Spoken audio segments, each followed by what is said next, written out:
receive His grace? For God so loved the world that He gave His one and only Son, that whoever believes in Him shall not perish but have eternal life. For God did not send His Son into the world to condemn the world, but to save the world through Him. Karena begitu besar kasih Allah akan dunia ini, sehingga Ia telah mengaruniakan anaknya yang tunggal, supaya setiap orang yang percaya kepadanya tidak binasa, melainkan beroleh hidup yang kekal.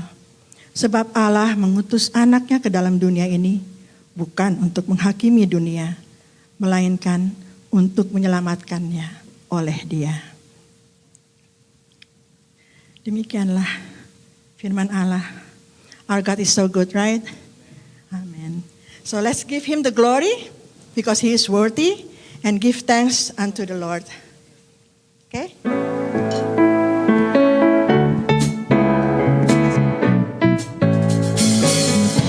Let's give thanks to the Lord.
Kita telah banyak diberkati. Mungkin ada yang memberikan kesaksian atas kebaikan Tuhan dalam kehidupannya.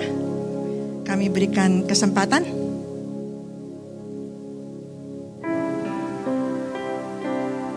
He is really good, right?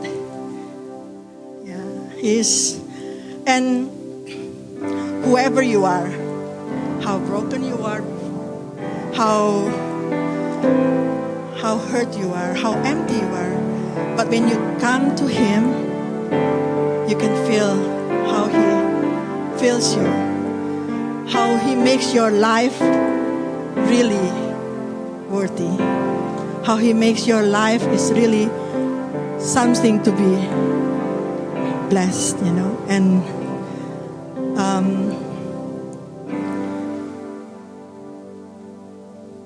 even like being here is really a blessing to me.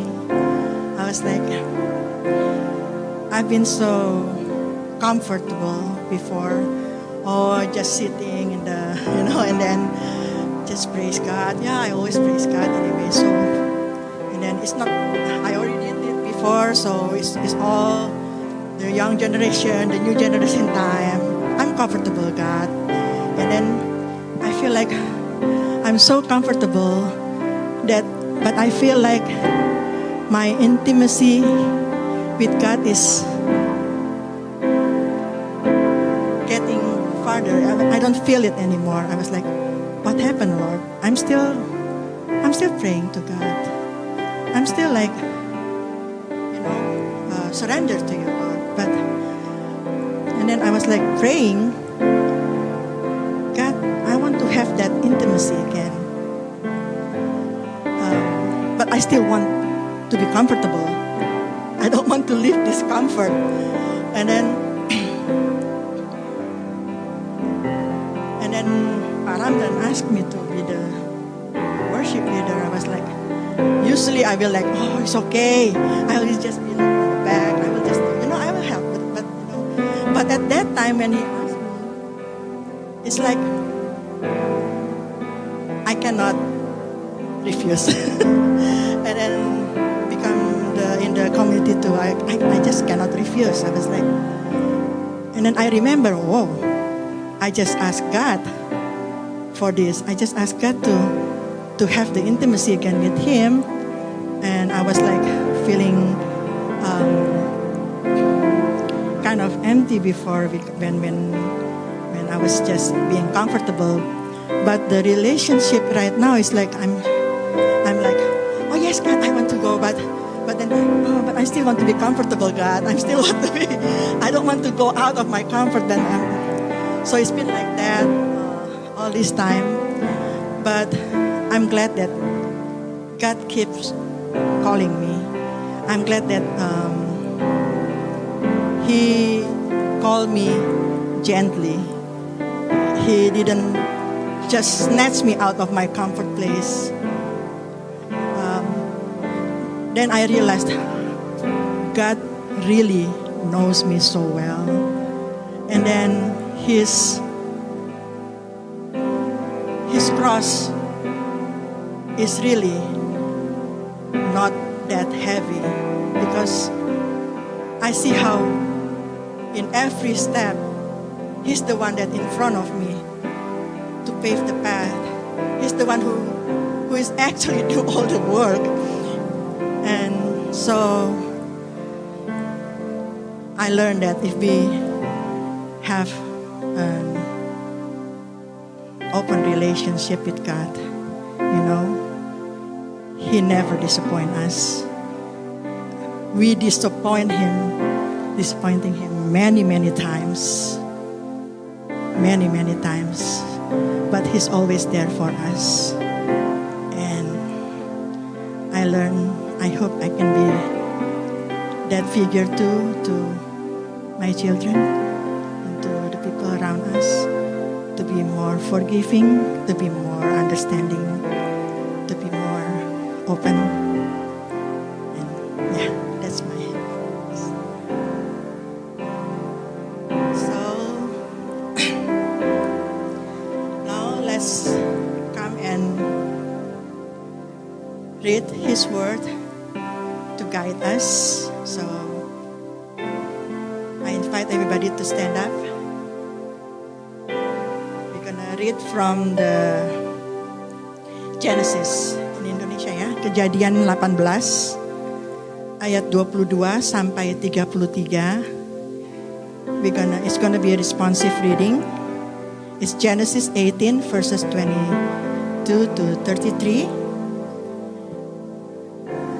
I'll read in Indonesia the ayat yang genap dan jemaat membaca ayat yang ganjil. Kejadian 18 ayat 22 sampai 33. Lalu berpalinglah orang-orang itu dari situ dan berjalan ke Sodom. Tetapi Abraham masih tetap berdiri di hadapan Tuhan.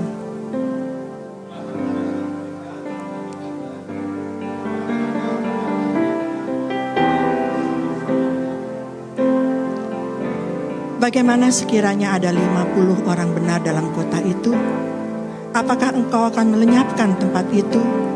Dan tidakkah engkau mengampuninya karena ke-50 orang benar yang ada di dalamnya itu? Jauhlah kiranya daripadamu untuk berbuat demikian, membunuh orang benar bersama-sama dengan orang benar itu seolah-olah sama dengan orang fasik. Jauhlah kiranya yang demikian daripadamu. Masakan hakim segenap bumi tidak menghukum dengan adil? Tuhan berfirman, jika aku dapati 50 orang benar dalam kota Sodom, aku akan mengampuni seluruh tempat itu karena mereka.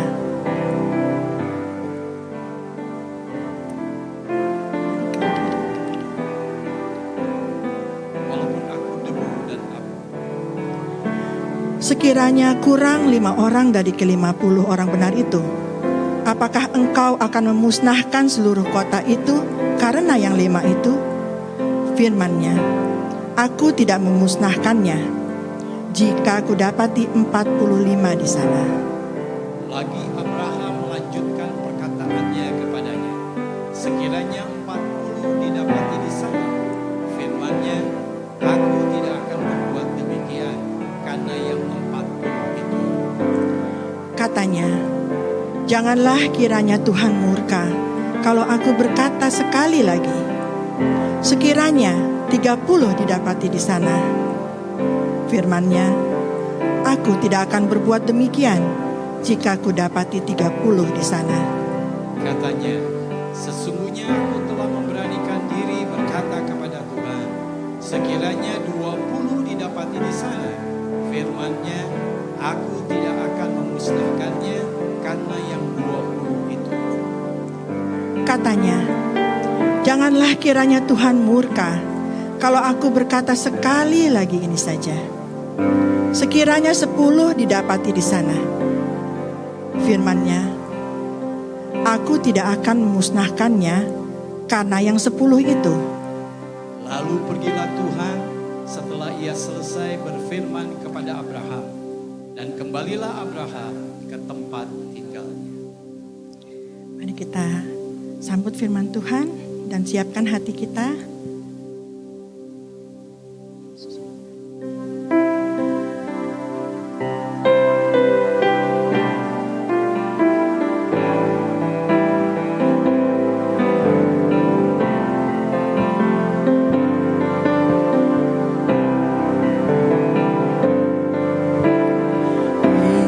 Yesus, kemuliaan-Mu pulihkan hatiku.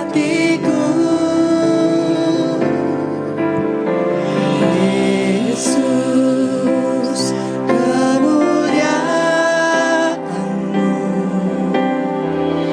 berkati hidupku. Yesus, kemuliaan. Yesus, kemuliaan-Mu pulihkan hatiku.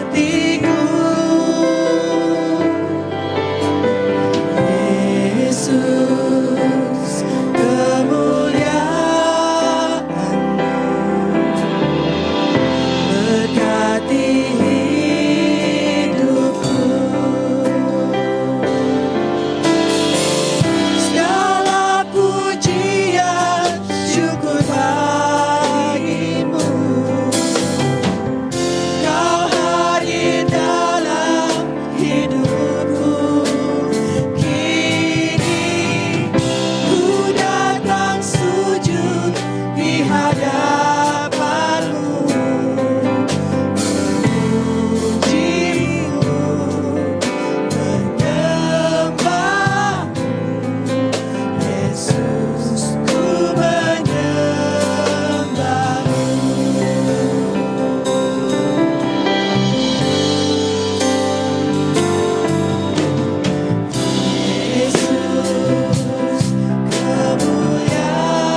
suaramu, untuk memandang wajah-Mu yang selalu tersenyum kepada kami. Kami buka hati lebar-lebar, karena kami butuh firman-Mu. Kiranya Engkau bersabda lewat lidah mulut bibir hamba-Mu ini. Engkau berfirman, Engkau berkata-kata, dan kami mau terima secara utuh firman-Mu tersebut. Demikian juga Tuhan di kelas nursery atau di youth fellowship, Tuhan juga berbicara kepada mereka. Tuhan memakai siapapun yang akan sharing pengalamannya bersama dengan Tuhan. Terima kasih Bapa buat hari ini.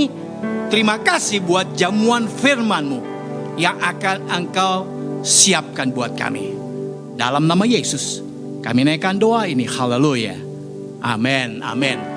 Silakan duduk Bapak Ibu Saudara, jemaat yang terkasih dalam Tuhan Yesus. Bersyukur kembali hari ini kita ada sebagaimana kita ada sekarang. Karena anugerah, karena kasih, perhatian Tuhan semata-mata. Sehingga kita kembali bisa berbakti. Nah saudara, kalau saudara bisa kembali membuka smartphone saudara, saya mungkin salah kasih ayat ke si abang. Tapi saya percaya bahwa ada ayat yang saya cantumkan di screen yang bisa menolong kita. Dari Kejadian pasal yang ke-18 tadi, the whole pericope, it's not the whole pericope, tapi mulai dari ayat yang ke-20, kalau kita perhatikan itu dialog, itu diskusi antara Abraham dengan Tuhan. Di dalam ayat yang ke-20, kalau saudara tadi ingat kembali, dikatakan bahwa sesudah itu berfirmanlah Tuhan, sesungguhnya banyak keluh kesah orang tentang Sodom dan Gomora. Dan sesungguhnya sangat berat dosanya.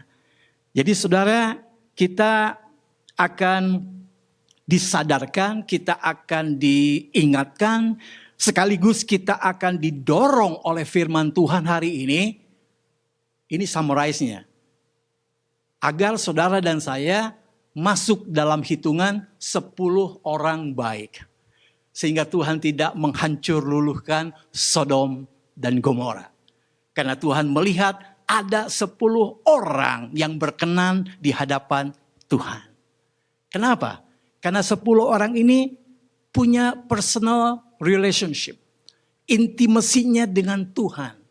Sehingga Tuhan pakai mereka dan mengurungkan murka Tuhan untuk menghancurkan Sodom dan Gomora.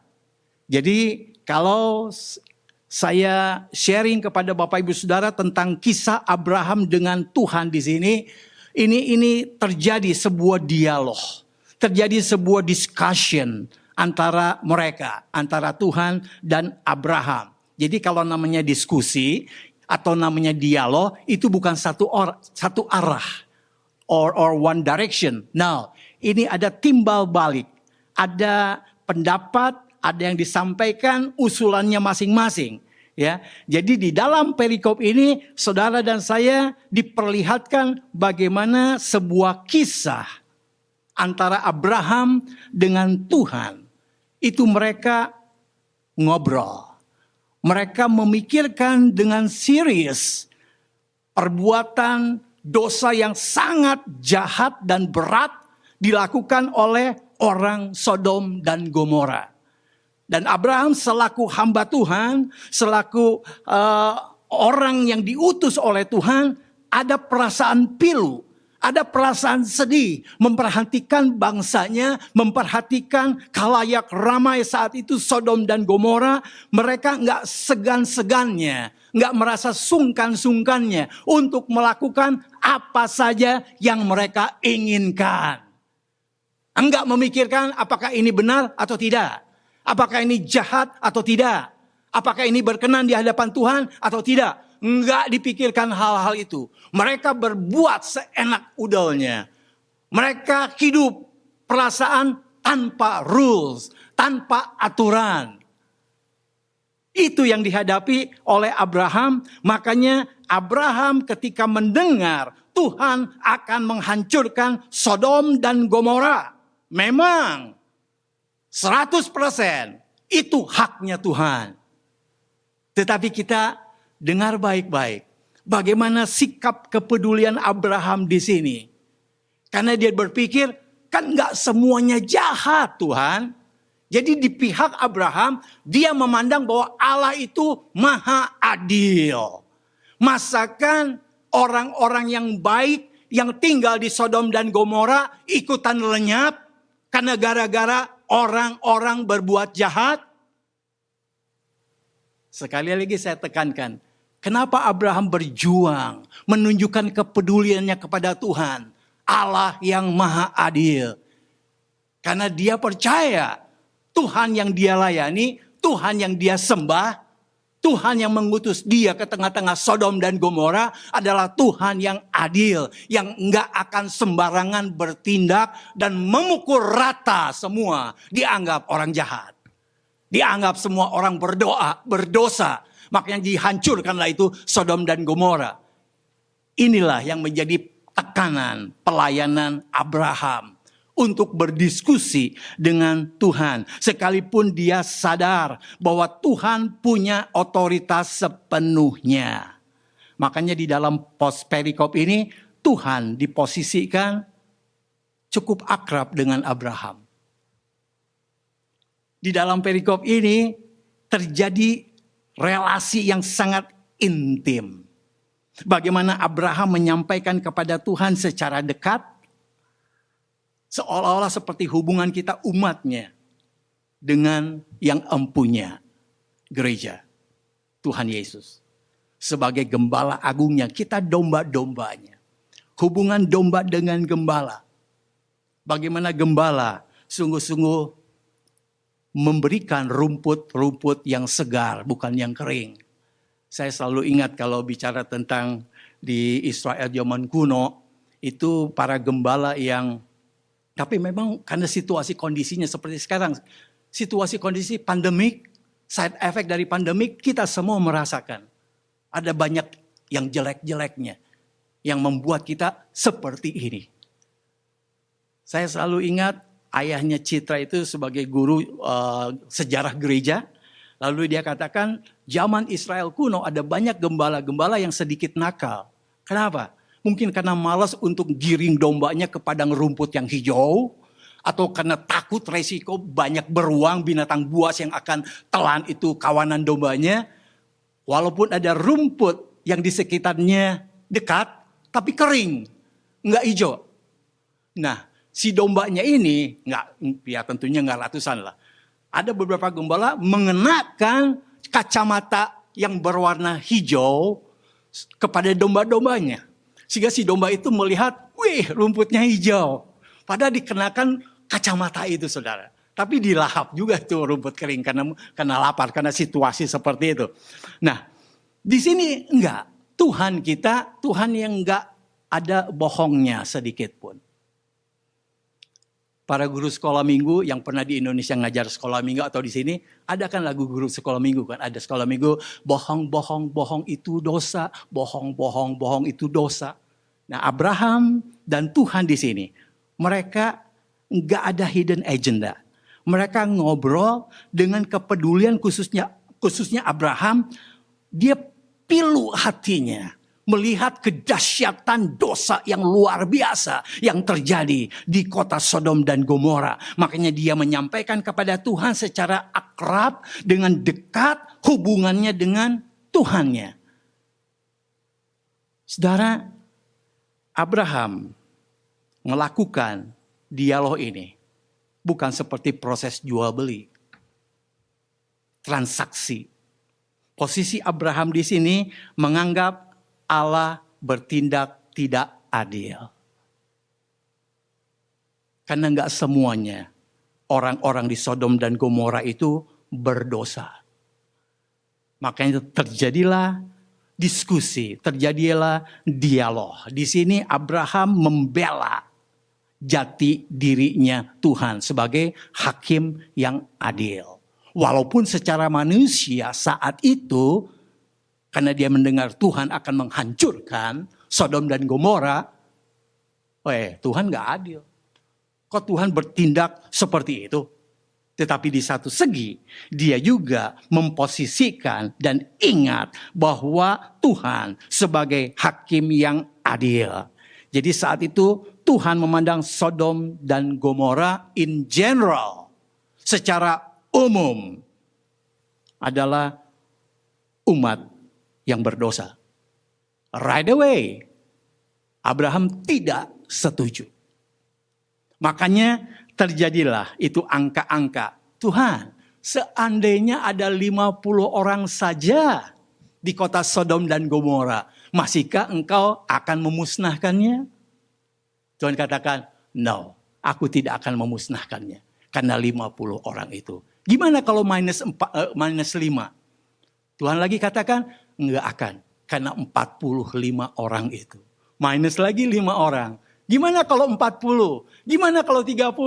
Gimana kalau 20? Sampai yang terakhir, Abraham katakan, sorry ya Tuhan, aku memberanikan diri untuk bertanya lagi.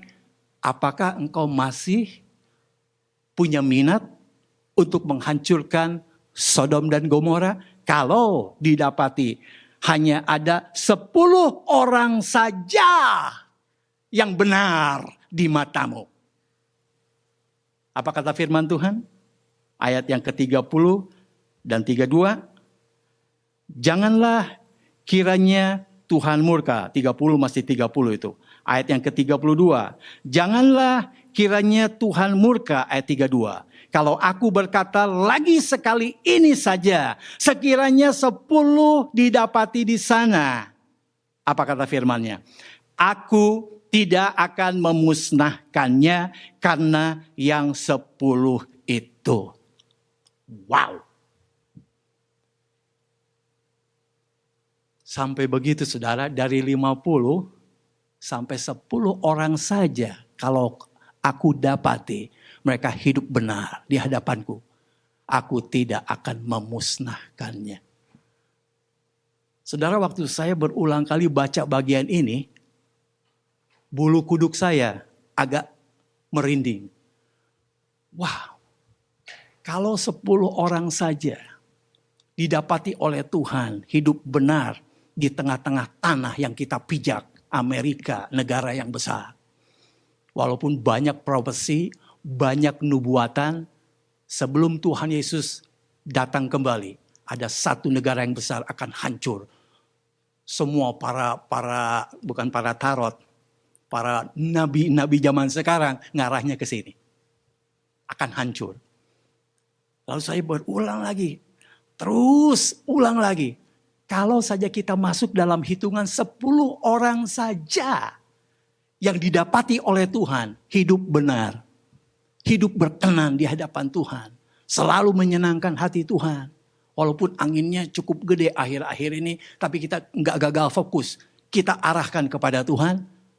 Engkau dan saya, kalau masuk dalam hitungan 10 orang saja, amanlah.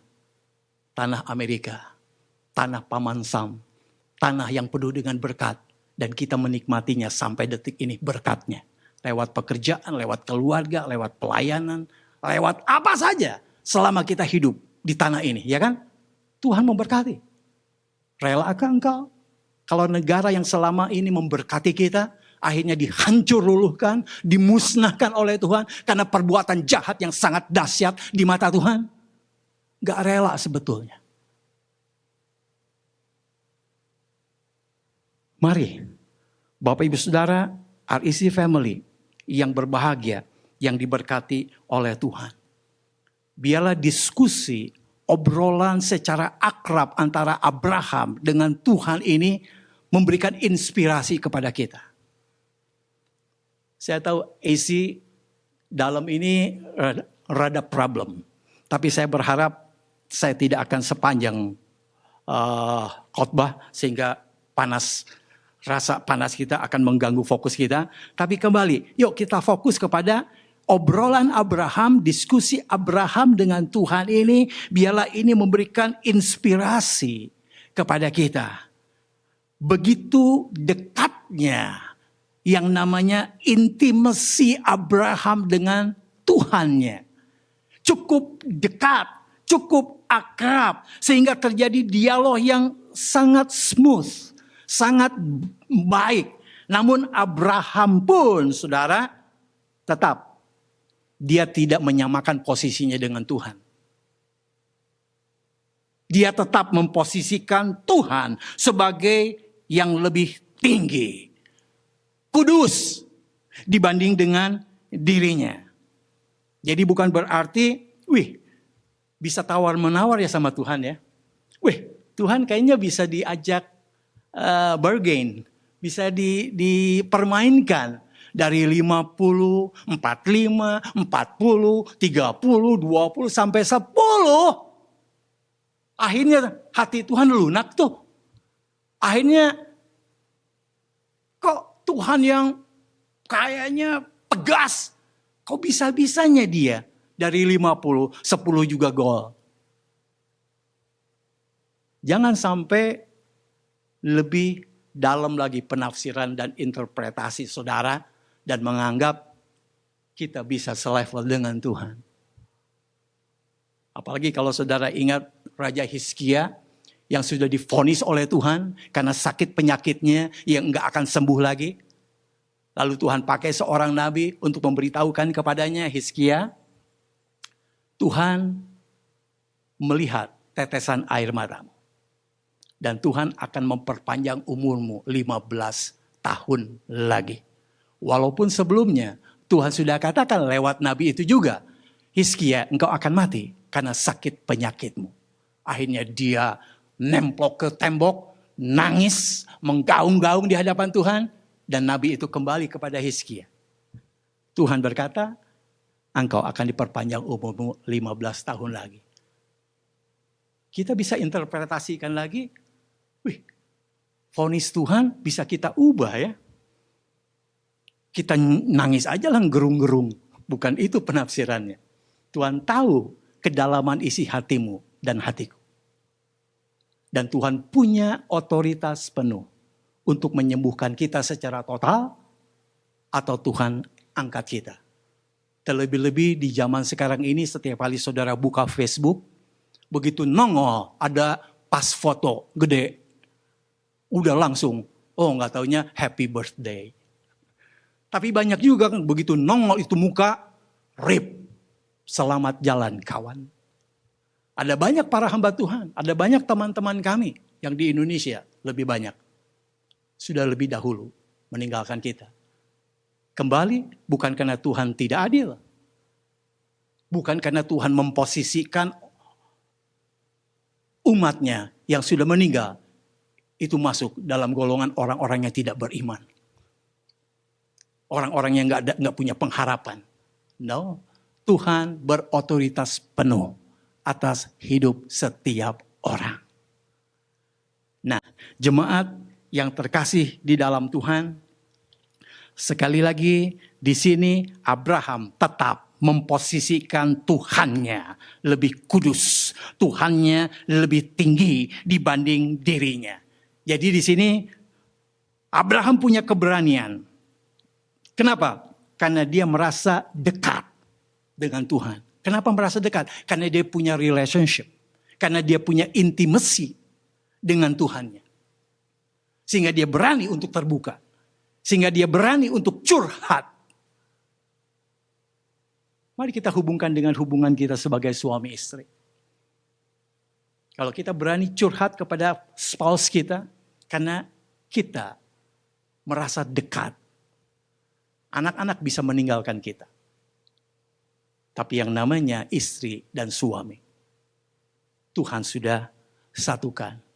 Dia yang Tuhan kasih sebagai teammate, ya, menjadi teamwork kita untuk berjuang di dalam dunia ini, melayani Tuhan, hidup sebagai keluarga, dan juga melakukan aktivitas selagi Tuhan izinkan kita hidup di muka bumi ini. Jadi saudara yang saya kasih dalam Tuhan, Abraham tetap memuliakan Tuhan, walaupun dia merasa dekat tapi enggak menganggap dirinya sederajat dengan Tuhan. Selalu dia merasa bahwa Tuhanlah yang punya otoritas sepenuhnya. Nah saudara, saya berharap di dalam kehidupan saya dan saudara pun kiranya kita belajar dari pengalaman Abraham ini. Bahasa gaulnya, buatlah rasa asyik waktu ngobrol sama Tuhan. Akrab waktu kita ngobrol dengan Tuhan. Kalau kita nggak ada perasaan asyik, nggak ada perasaan akrab dan dekat sama Tuhan, ya nggak surprise. Kalau ya doa hanya laporan ke Tuhan, Tuhan makasih buat makanan ini. Dalam nama Yesus, amin. Bangun tidur, Tuhan terima kasih karena Tuhan memimpin sepanjang malam. Saya sudah beristirahat. Dalam nama Yesus, amin. Hanya sekedar apel, yes. Hadir, absen. Tapi kalau kita ada perasaan asyik karena dekat, karena akrab, seperti yang Abraham alami, dia dialog sama Tuhan, dia diskusi sama Tuhan, sampai dia berani untuk tawar-menawar dengan Tuhan. Dan akhirnya, Abraham dipakai oleh Tuhan untuk menyelamatkan Sodom dan Gomora, sebelum akhirnya dihancurkan juga.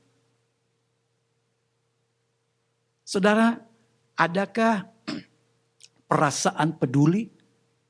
Adakah perasaan gak rela kalau keluargaku hancur? Gak rela kalau di tengah-tengah pekerjaanku, akhirnya bosku bisa aja dia sebagai manusia give up, saudara. Saya sekarang kerja di Ontario, bos saya punya 16 dealer. Waktu di Riverside, bos yang lain hanya 5 dealer. Bayangkan 5 dealership, 16 dealership. Sama tubuhnya dengan kita, diciptakan dari bahan yang sama. Dia bisa aja kalau udah mumet, udah gak mau mikir lagi, udahlah, gulung tikar aja lah, tutup semua. Ya kita akhirnya kan gak kerja. Bisa aja. Tetapi kembali lagi Bapak Ibu Saudara yang saya kasih dalam Tuhan, mari kita akan belajar senantiasa hidup bersama dengan Tuhan, menikmati intimasi kita dengan Tuhan, artinya punya hubungan yang so spesial dengan Tuhan. Karena kita bisa temui Tuhan di mana aja. Waktu kita bekerja, waktu kita ngedrive. Jumat yang lalu saya dikasih tugas untuk delivery part ke Pasadena. Saat hari Jumat saya merasa, oh ya daripada stay di kantor atau di tempat pekerjaan, bos yang lain, part manajemen suruh saya, wah enjoy juga rasanya. Ya kan? Maksud saya, kita ngobrol dengan spouse kita, bisa terbatas. Ya kan sekarang kan ada FaceTime Pak Pendeta, ya bisa, tapi kan hanya lewat elektronik itu. Kalau baterainya habis, signalnya jelek, poor connection, wing gitu, terus muter-muter. Tapi kalau ngobrol sama Tuhan, anytime and anywhere, kita bisa ngobrol. Nah biarlah poin ini bisa mendorong kita, memberikan inspirasi kepada kita. Yuk, kita kejar yang namanya intimasi sama Tuhan. Karena Tuhan bisa pakai kita. Dan kita didorong untuk kita hidup benar di hadapan Tuhan dan bisa menyelamatkan bangsa dan negara. Bisa menyelamatkan keluarga besar kita. Bisa menyelamatkan gereja yang kita layani. Kalau kita terhitung masuk dalam 10 orang saja yang berkenan di hadapan Tuhan. Yang dianggap oleh Tuhan baik dan benar di matanya. Tuhan gak jadi memusnahkan bangsa dan negara. Tuhan hancur hatinya. Tidak jadi menghancurkan keluarga besar kita. Tidak jadi untuk membubarkan gereja Tuhan. Kalau saja 10 orang didapati oleh Tuhan berkenan di hadapannya. Nah, saudara yang saya kasih dalam Tuhan, memang rasanya di zaman sekarang ini, zaman milenial ini, bicara tentang relasi dengan Tuhan, ada banyak gangguan. Apalagi relasi dengan semua orang. Tetapi dengan didukung teknologi, dengan internet, dengan Zoom, dengan apa saja, sehingga kayaknya dunia ini jadi cair, saudara. Tanpa batas dan ruang dan waktu. Kita bisa komunikasi. Kita bisa bebas memilih kepada siapa kita ngobrol, dengan siapa kita ngobrol, ya. Dunia ini betul-betul dibuat kayaknya jadi kecil, jadi sempit dengan dunia internet. Apakah kita cuek? Ingat Efesus, perjuangan peperangan kita sekarang ini bukan melawan darah dan daging. Melawan penghulu-penghulu, penguasa di dunia. Roh-roh yang bergentayangan. Ada yang berani menafsirkan termasuk medsos. Orang masukkan satu kata jelek aja, nunjuk kepada seseorang, cantumkan di medsos, kampung Manado sana dengar. Sukabumi juga tahu. Dunia langsung tahu. Dibuat sempit, saudara. Karena itu, mari kita terus buat intimasi kita sama Tuhan lebih kental lagi. Gaul kita sama Tuhan lebih asik lagi, lebih dekat lagi. Supaya kita lebih banyak dengar suara Tuhan daripada dengar suara-suara yang aneh-aneh. Kalau intimasi kita dibuat lebih deep lagi sama Tuhan, sensitif kita, spiritual kita lebih sensitif. Kita lebih tahu apa yang Tuhan mau. Kita tahu membedakan mana yang menyenangkan Tuhan, mana yang menyenangkan manusia. Without your intimacy dengan Tuhan, suara di luar sana lebih banyak mempengaruhimu. Matamu lebih banyak kepada hal-hal yang negatif daripada kepada yang positif. Sampai akhirnya peribahasa ini mungkin tanpa disadari, kebaikan 1000 kali dari orang itu langsung hilang ketika orang itu mengecewakan engkau. Dia jahat, dia gak baik. Padahal 1000 kebaikan pernah dia lakukan. Itu hanya peribahasa Pak Pendeta. Tapi dengan pandemik ini, kita dibuat sadar atau tidak, kita kemakan. Kembali kepada build your intimacy with God. Itu paling aman. Karena kalau hubungan kita ke atas baik, yang gak kelihatan, Tuhan yang gak kelihatan. Dengan yang gak kelihatan aja engkau baik, bukan takut, respect. Bagaimana dengan orang-orang sesamamu? Tentunya itu menjadi perenungan kita saat ini. Build your intimacy with God. Nah, bicara tentang sosial media yang digandrungi oleh semua orang, termasuk saudara dan saya. Yang diminati. Sekarang iPhone berapa? 12? Masih 12 kan? Yuk, 12, 13. Setiap 6 bulan pasti akan mengalami perubahan demi perubahan. Dan semua provider memberikan kemudahan. Nggak punya DP pun, nggak punya uang muka pun, pergi aja ke toko, pulang bawa Apple 12. Gampang. Bulanannya gampang, bisa kita atur. Nah, bicara tentang teknologi ini, saudara.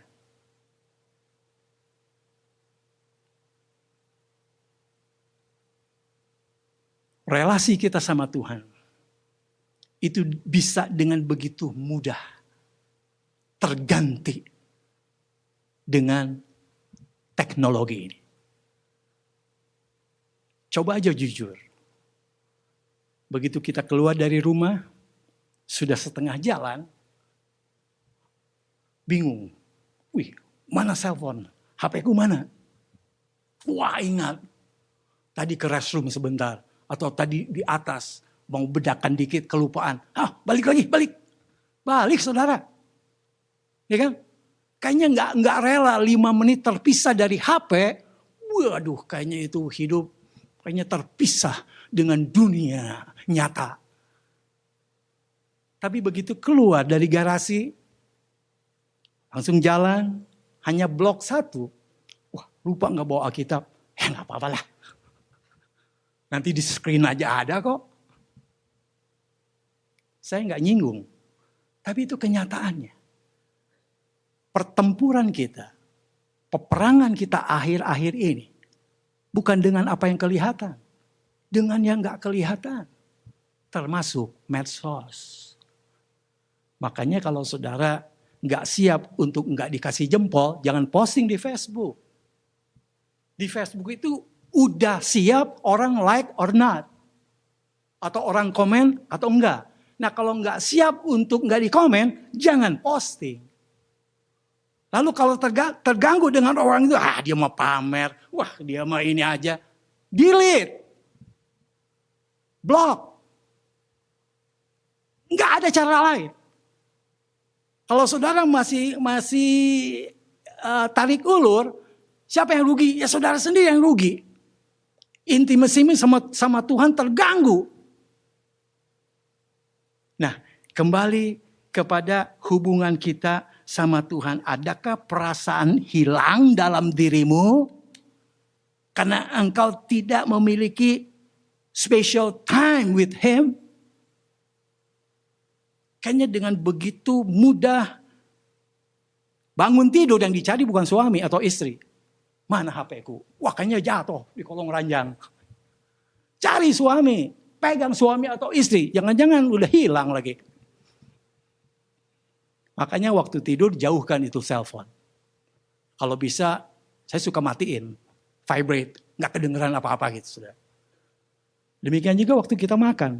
Orang-orang bule itu waktu makan itu time buat mereka untuk ngobrol. Kita sekarang anak, cucu, mantu, istri, waktu makan masing-masing pegang HP. Yuk, my friend, church family, yuk kita bangun intimasi kita sama Tuhan. Kalau hubungan kita sama Tuhan, benar-benar kita bangun, amanlah kita. Percaya, amanlah. Ini bukan hanya maunya saya. Mau kita semua. Abraham. Dia minta kepada Tuhan. Masa sih Tuhan? Kok engkau gak adil banget sih? Kan gak semuanya orang Sodom Gomora itu jahat. Adalah 50 mah yang baik. Oke, kalau 50 ada yang baik, aku gak jadi musnahin. Gimana Tuhan kalau 45? Kata Tuhan, ya gak apa-apa, karena 45. Turun lagi 40. Turun lagi 30, turun lagi 20. And last time, one more question God. Jangan marah ya, aku memberanikan diri. Gimana kalau 10 orang saja? Aku tidak akan memusnahkannya. Karena gara-gara 10 orang itu. Wow, dahsyat. Allah kita dahsyat. Yuk, kita berjuang. Semaksimal mungkin. Berdasarkan pimpinan dan tuntunan Roh Kudus. Masuklah dalam hitungan 10 orang itu. Supaya bangsa dan negara Indonesia, bangsa dan negara Amerika, keluargamu, gereja Tuhan tidak dihancurkan sama Tuhan. Kita akan menikmati kedahsyatan kasih karunia Tuhan. Karena your intimacy-nya dengan Tuhan. Mari kita tundukkan kepala kita berdoa.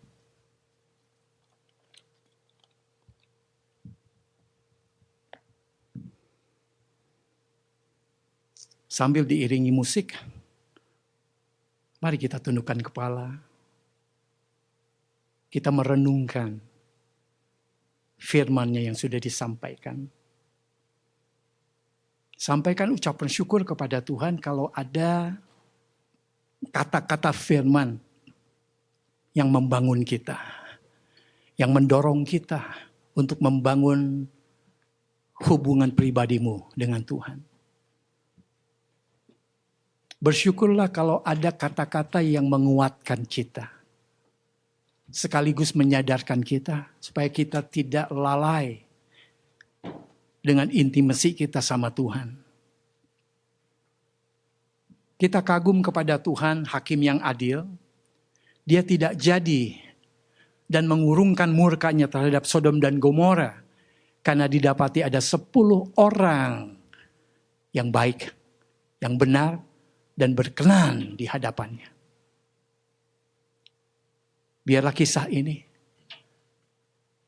akan mendorong saudara dan saya untuk berusaha lewat your intimacy dengan Tuhan. Akhirnya kita masuk dalam hitungan yang ke-10 itu. Dan Tuhan menyelamatkan bangsa kita. Tuhan menyelamatkan keluarga kita. Tuhan menyelamatkan gereja yang kita layani. Tuhan Yesus, Engkau dengar Tuhan keluh kesah kami seperti yang Abraham lakukan ketika dia berdialog dengan Tuhan. Tuhan Yesus, kiranya Engkau mengurungkan murka-Mu untuk memusnahkan bangsa kami. Karena tidak semua orang yang ada di tengah-tengah bangsa ini adalah orang-orang yang jahat. Tuhan, urungkan amarah-Mu terhadap keluarga kami. Kami sebagai kepala imam keluarga, sebagai ibu rumah tangga, even kami sebagai anak-anak yang ada di dalam keluarga ini, kami berusaha untuk hidup benar di hadapan-Mu Tuhan. Kami berusaha untuk hidup berkenan di hadapan-Mu. Karena kami tidak mau keluarga kami mengalami kehancuran. Demikian juga Tuhan, kami ada di gereja-Mu Tuhan yang Engkau bangun, yang Engkau miliki. Kami melayani Tuhan bersama-sama. Kami berusaha untuk menjaring jiwa-jiwa yang baru untuk kami persembahkan kepada Tuhan. Urungkan Tuhan amarah-Mu, murka-Mu, niat-Mu untuk mencerai-beraikan kami. Karena kami berusaha untuk kami hidup dengan hati yang tulus, melayani dengan jujur di hadapan Tuhan. Karena kami tidak mau Tuhan, sesuatu terjadi, sesuatu menghancurkan gereja Tuhan. Juga kami berdoa di mana kami bekerja Tuhan. Sekalipun kami melihat dengan mata kepala kami ketidakadilan terjadi di mana-mana. Dan kami seringkali merasa kamilah yang suffering Tuhan, yang bekerja sendirian. Mereka selalu melimpahkannya kepada kami walaupun itu bukan tugas kami. Tuhan, dengan kisah ini kami berusaha untuk hidup Tuhan dengan jujur. Bersikap dalam kerja kami dengan baik. Karena kami tidak mau Tuhan marah kepada company lewat owner kami Tuhan. Sehingga mereka mengalami kebangkrutan, mereka mengalami gulung tikar. Selamatkanlah Tuhan company tempat bekerja di mana kami bekerja. Terima kasih Tuhan, terima kasih. Kami terima Tuhan berkat firman-Mu ini secara utuh. Dan Engkau sempurnakan kalau ada kata-kata kalimat yang tidak memuliakan nama Tuhan. Ampuni kami Tuhan. Dan kami bersyukur Engkau mengajar kami. Dan Engkau berfirman kepada kami. Dalam nama Yesus kami naikkan doa ini. Haleluya. Amin.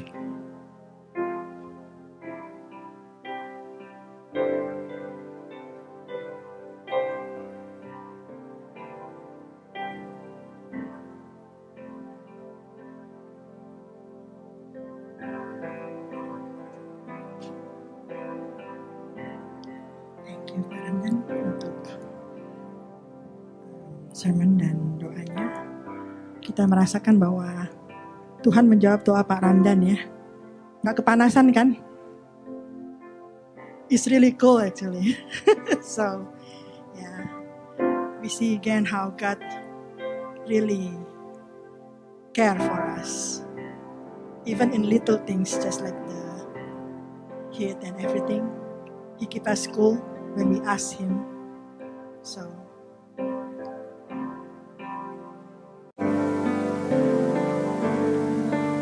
we're gonna sing What a Friend We Have in Jesus.